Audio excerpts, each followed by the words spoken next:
Bendito seja o Deus e Pai de nosso Senhor e Salvador Jesus Cristo. Olha nós aqui de novo, canal Rascunho Teológico.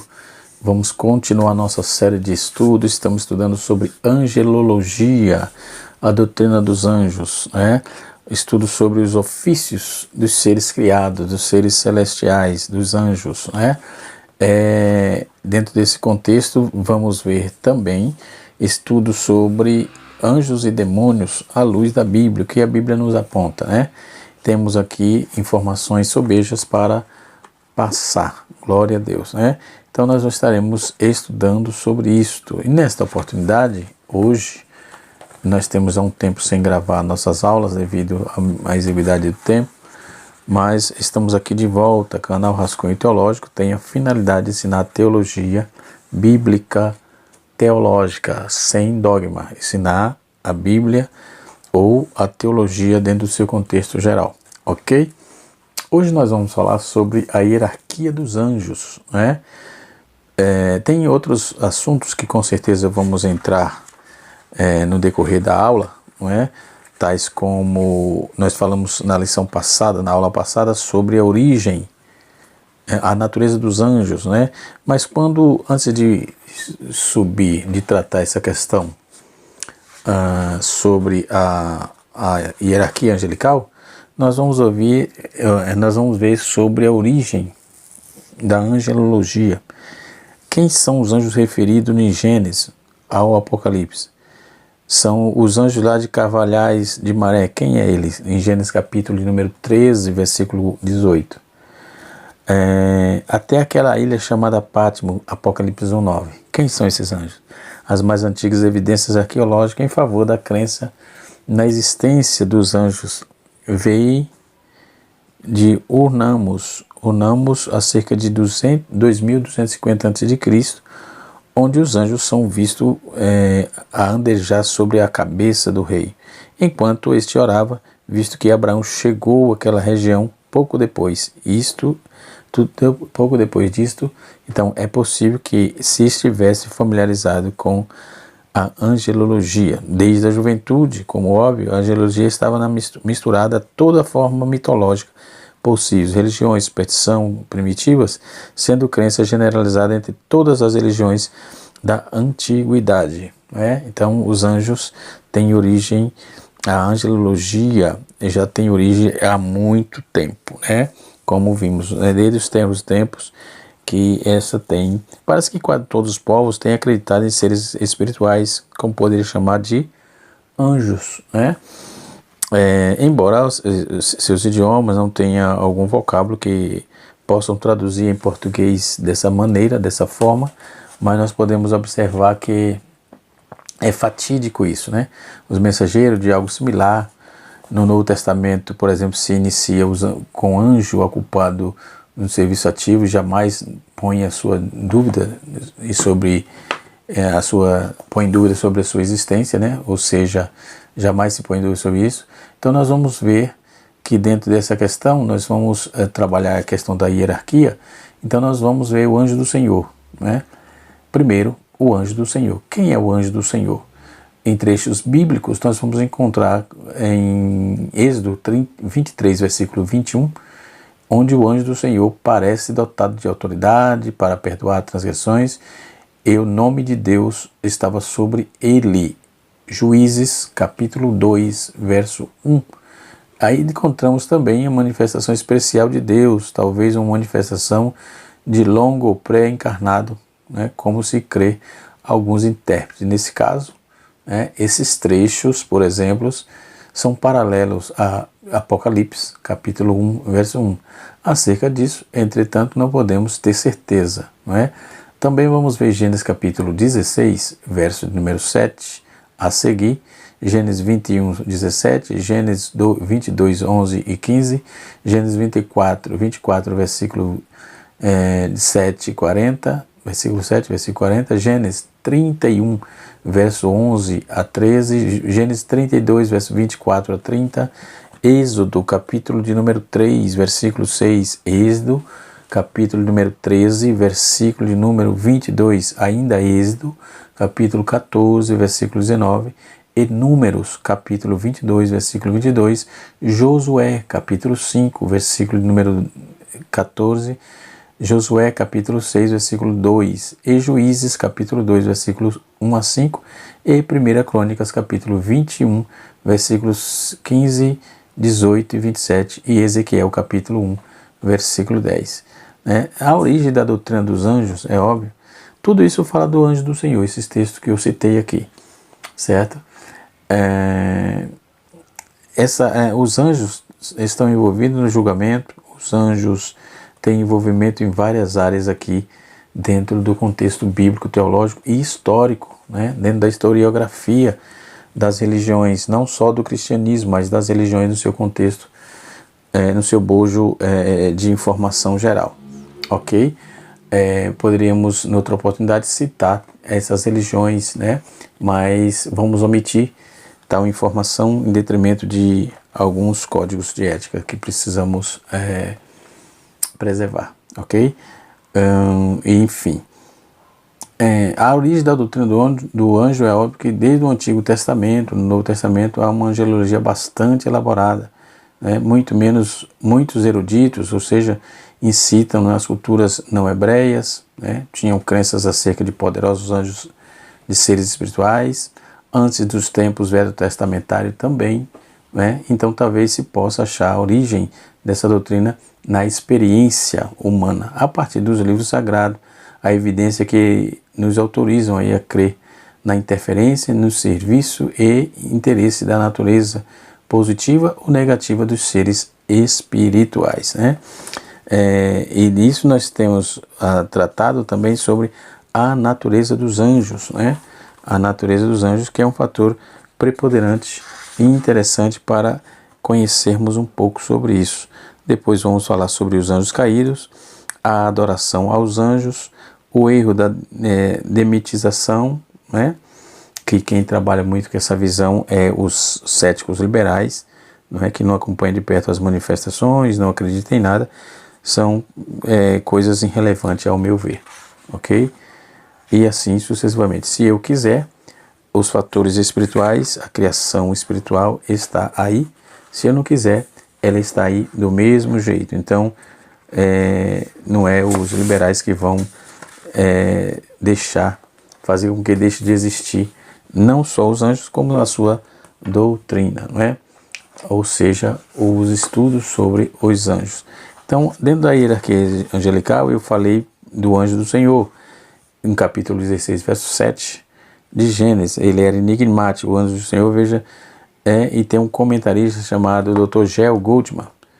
Ele diz assim: vamos dirigir a nossa atenção agora a uma figura gloriosa e única, o anjo de Jeová. Então notemos que diz ele, o homem diz assim: mas nada se diz quanto a ele se possui características extraordinárias, como asa ou auréolas, como os homens gostam de delinear os anjos de Deus, Isso são imaginações, diríamos, Ele também é Deus. Em Juízes capítulo 13, verso 22, em Juízes 13, 16, em Juízes 13, 6 e capítulo 13, versículo 6 e versículo 11. Então subentende que, por exemplo, a princípio, Manoá, pai de Sansão, ele não reconheceu que foi o Senhor quem falara com ele, mas depois, no verso 21, ele descobriu, tanto que não foi nenhum outro senão o Senhor mesmo, Então ele declara: seu nome secreto é o admirável Ser, capítulo 13,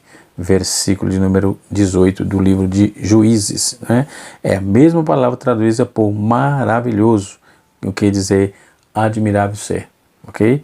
Isso é muito bom, muito importante você pegar, que aqui está o oculto, revelado lá no capítulo 6, capítulo 9, verso 6, de Isaías. No capítulo 32 do Gênesis, nós vamos encontrar Jacó vai lutar com esse ser maravilhoso que Moisés chamou de um homem, no capítulo 32, versículo 24, e um homem e de Deus, também Moisés chamou no capítulo 32, verso 28 e 30, quando também escrevia o Pentateuco. Algumas vezes é chamado simplesmente de um anjo, mas parece nunca ser chamado de um mas parece nunca ser chamado de um anjo, né? Chama de o anjo. Ele pode ser comparado com Deus, conforme Zacarias, capítulo 12, verso de número 8. Quando a mulher de Manoá queria saber o seu nome, mas o seu pedido e a semelhança de Jacó foi negado isso, né? Ela queria saber o seu nome, mas o seu pedido e a semelhança de Jacó foi negado. Esse nome não foi revelado até muitos anos mais tarde, quando foi anunciado a Maria por Gabriel. E lhe porei o nome de Jesus, porque este salvará o seu povo dos seus pecados, né? Este é o seu nome, todo o nome. O anjo do Senhor é identificado como sendo o próprio Jesus. Observemos, né? Então, observemos que essa argumentação, esse objeto de argumento, né? O significado disso, o nome do Senhor, do Deus de Israel, estava sobre este anjo, para garantir a autoridade suprema, conforme Êxodo 23, verso de número 21, né? Ele tinha poder para perdoar pecados, como o Filho do Homem. Este anjo representa também a presença de Deus. Literalmente, esse anjo representava a face de Deus, não é? Então, ele tem autoridade sobre os seus inimigos e os obriga a fugir. Salmos 35, verso de número 5 e 6. Falando de Salmo, estamos ministrando na igreja que pastoreio sobre o livro dos Salmos, a doutrina bíblica inserida no livro dos Salmos, né? Estamos estudando já os Salmos. A última terça-feira estudamos sobre o Salmo histórico, o Salmo da história, né? Depois nós vamos estudar sobre o Salmo Oni, os Salmos de Oni, certo? E assim sucessivamente vamos aprendendo a palavra de Deus ali, ok?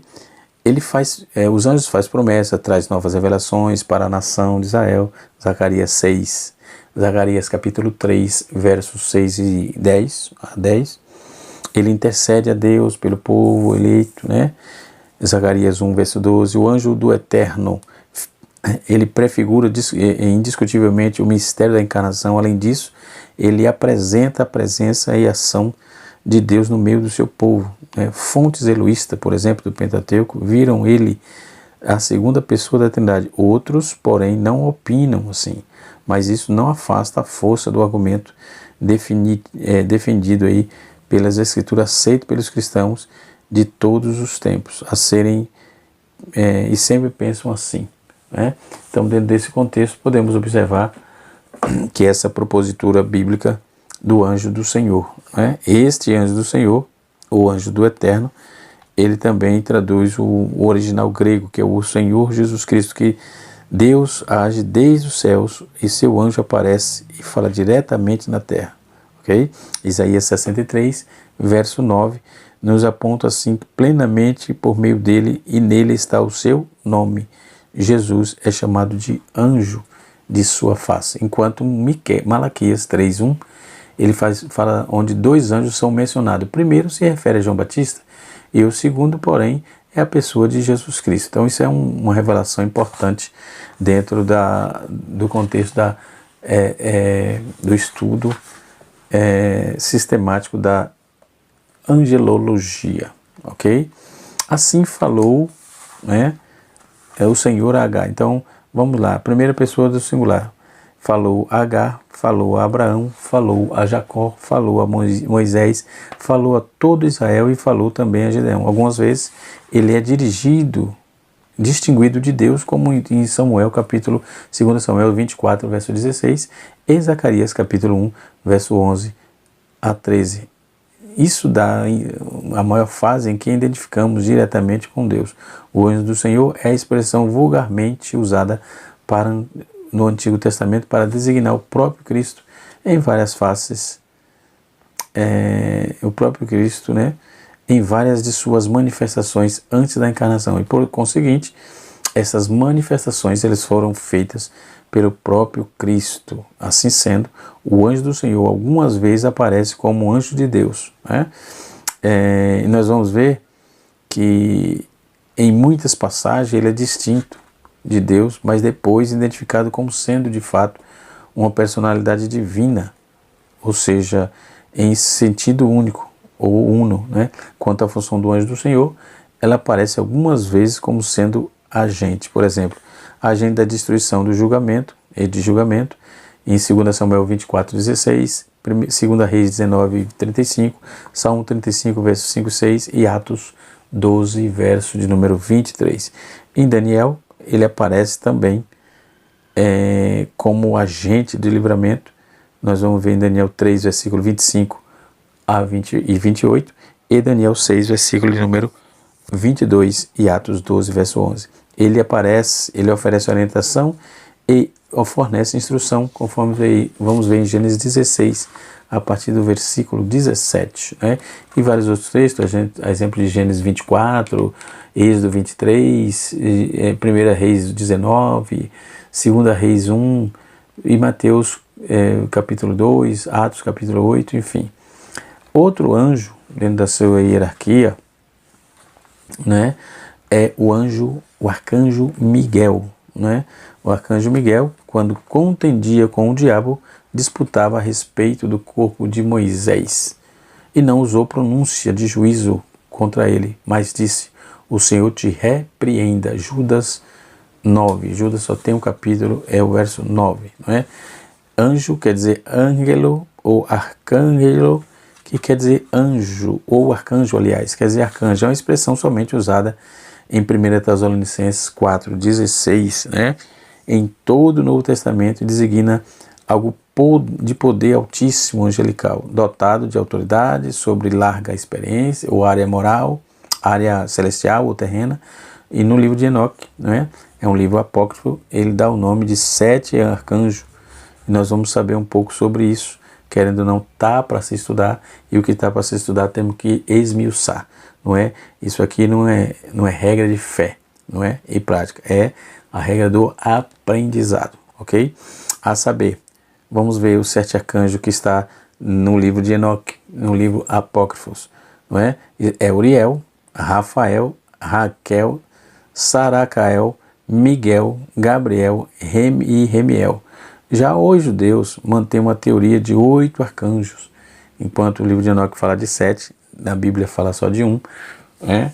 E os judeus falam de 8 arcanjos, a saber, Nemaniah, Leiael, Raael, Mitzarel, Umabel, Iahel, Enael, Enoael e Mihael. Né? Esse grupo de Miguel, arcanjo, não figura no segundo, é o 8 ali, né? Segundo é o dito, aliás, que cada um deles Deus entregou a sua província sobre a qual reina.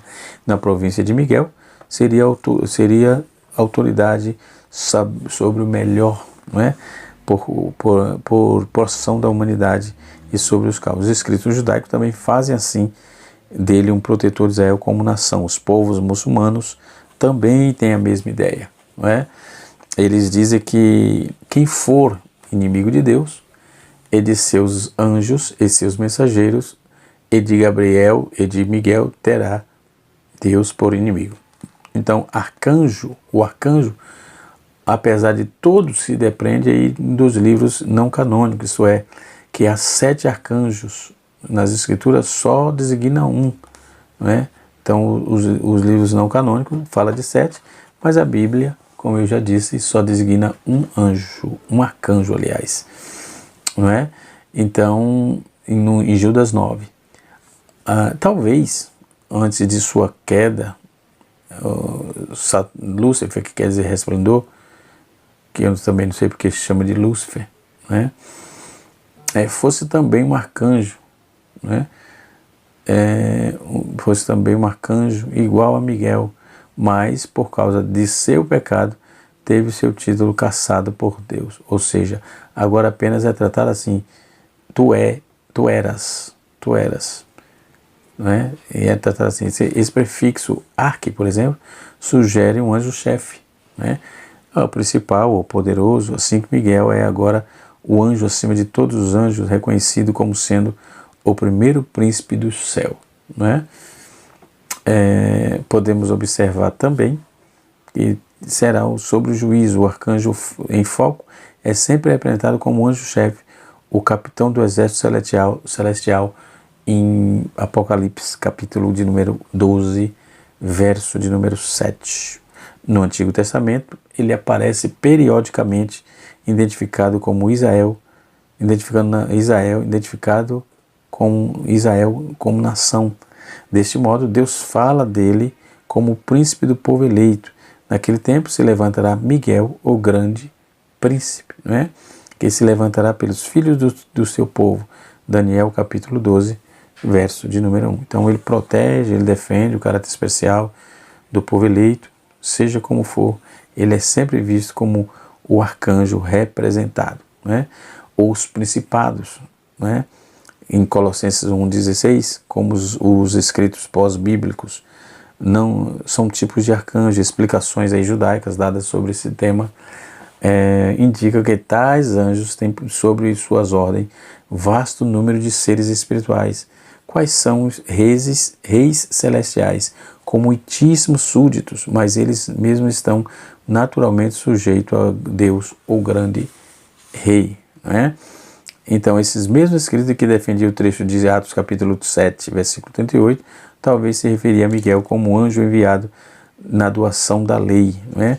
Então, Miguel em hebraico é Mikael, que significa quem é semelhante a Deus, né?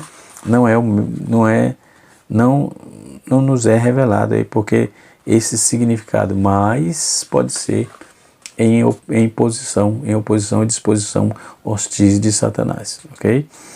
Outra hierarquia de anjo, não é, que é o anjo Gabriel, respondendo aí, esse alguém chama de ministro da comunicação. O arcanjo Miguel é o ministro da defesa, que é o anjo da guerra, não é? O ministro da guerra, como alguém pode chamar, né? Isso só são elucubrações, tá?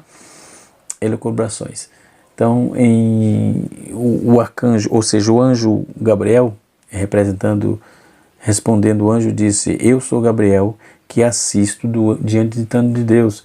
Fui enviado a falar-te e dar-te estas alegrias, estas alegres novas. Lucas, capítulo de número 1, verso 19.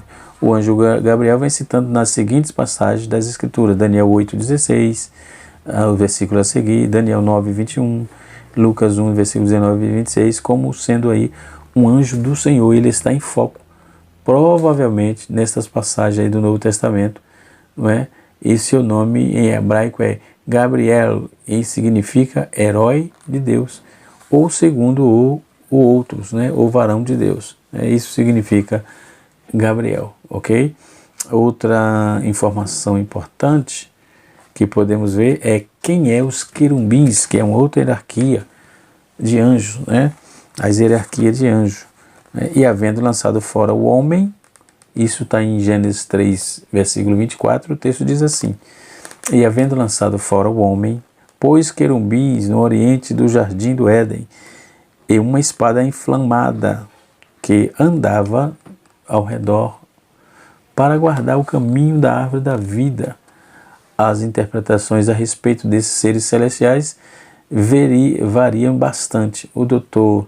Strong, ele defende que são apenas figuras simbólicas e temporárias, né, e artificiais, que não têm vida ou existência pessoal. Ele tenta comprovar essa ideia, afirmando que estas designações específicas não se encontram acoplada aos anjos, né? Esse comentarista trata disso.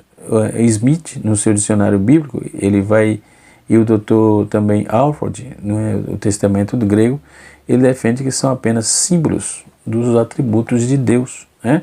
Outros, porém, opinam que os anjos são das mais elevadas posições, e isto, de fato, se coaduna com os argumentos apresentados nas Escrituras, e analisaremos vários aspectos. Por exemplo, seu nome, o vocábulo querubim, quer dizer singular, e tem querubim singular e querubins no plural, e é encontrado pela primeira vez em Gênesis 3:24. A palavra tem uma raiz do verbo querube, que significa guardar ou cobrir, e celestial. Esses seres aparecem pela primeira vez junto ao portão celestial no jardim do Éden. Depois que o homem foi expulso, sua função, segundo está registrado ali, é proteger, né?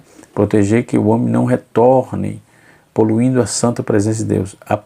Aparece aí novamente como protetor, embora em figura de ouro, sobre a Arca da Aliança, onde Deus se comprazia em habitar. Ezequiel, profeta do cativeiro, refere-se a estes seres chamados pelo seu título de 19 vezes. A verdade relacionada com eles deriva-se dessas passagens. João, no Apocalipse, ele vai fazer uma tratativa, né?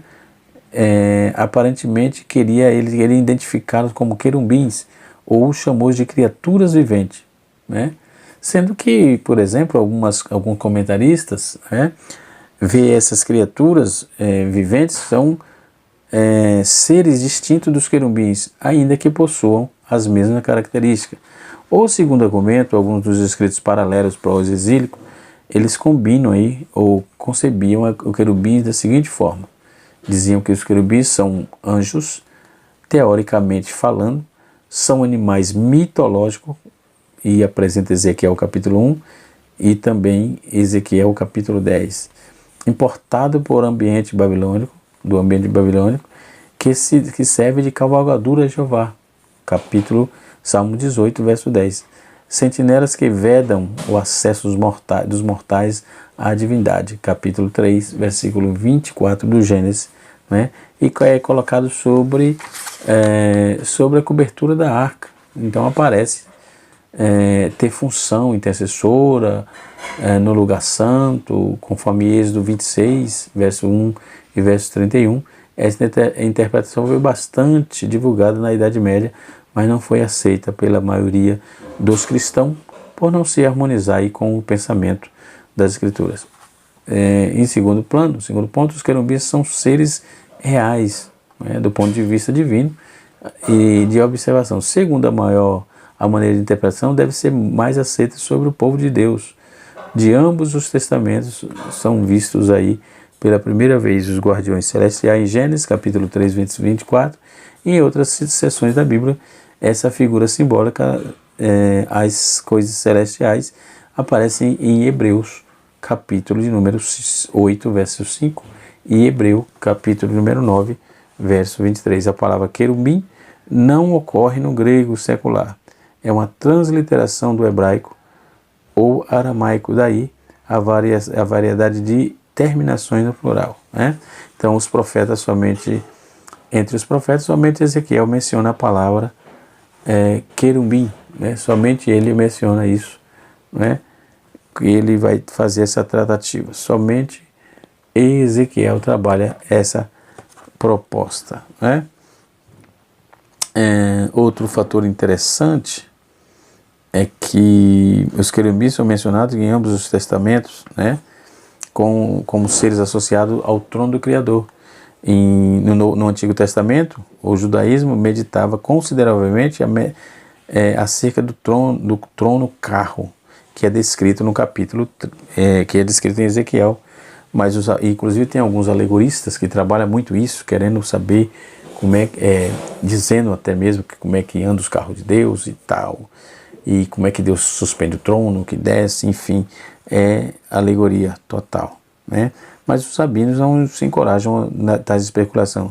A Mishnah proibiu o emprego litúrgico dos capítulos de Ezequiel, que fazia essas declarações, como o coro de Corão, um fragmento, né? O trono carro, por exemplo, trono carro divino, descreve o querubim pronunciando as bênçãos como acompanhamento. E assim, já no Novo Testamento, a palavra ocorre apenas em Hebreus, né? Querubins de glória. Essa fala de querubins de glória é empregada aí numa descrição dos santos, ok? Outro ponto importante, não é? Que nós vamos ver que esses 4 seres viventes, né? Os 4 seres viventes, por alguns comentaristas são dito que esses 4 animais cheios de olhos diante e por trás, esses seres viventes descritos em Apocalipse, 4, Apocalipse 5, Apocalipse 6, não é? Apocalipse 7 e Apocalipse 14, né?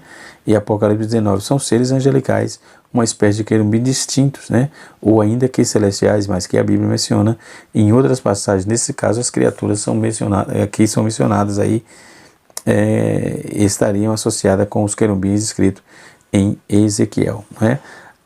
Nós vamos ver em Apocalipse que havia um trono de Deus, né?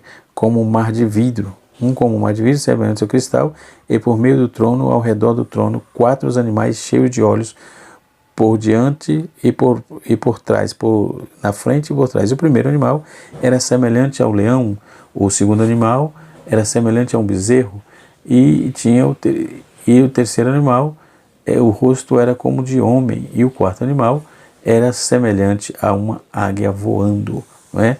Então esses 4 animais tinham cada um respectivamente 6 asas, e ao redor e por dentro estava cheio de olhos, né? Cheio de olhos, e não se descansava nem de dia e nem de noite, dizendo Kadosh, Kadosh, Kadosh, ou seja, santo, santo, santo é o Senhor Todo-Poderoso, que era, que é e que há de vir. Essa ênfase é eu que estou colocando, tá certo? E assim sucessivamente. Que Deus abençoe a todos, que Deus nos guarde, não é? Que Deus nos ajude, não é? No livro de Ezequiel é apresentado o rosto de homem, rosto de leão, rosto de boi, rosto de água, de águia, aliás. Em Apocalipse é apresentada a semelhança de homem, de leão, de bezerro, de homem e de água. Tem essa distinção.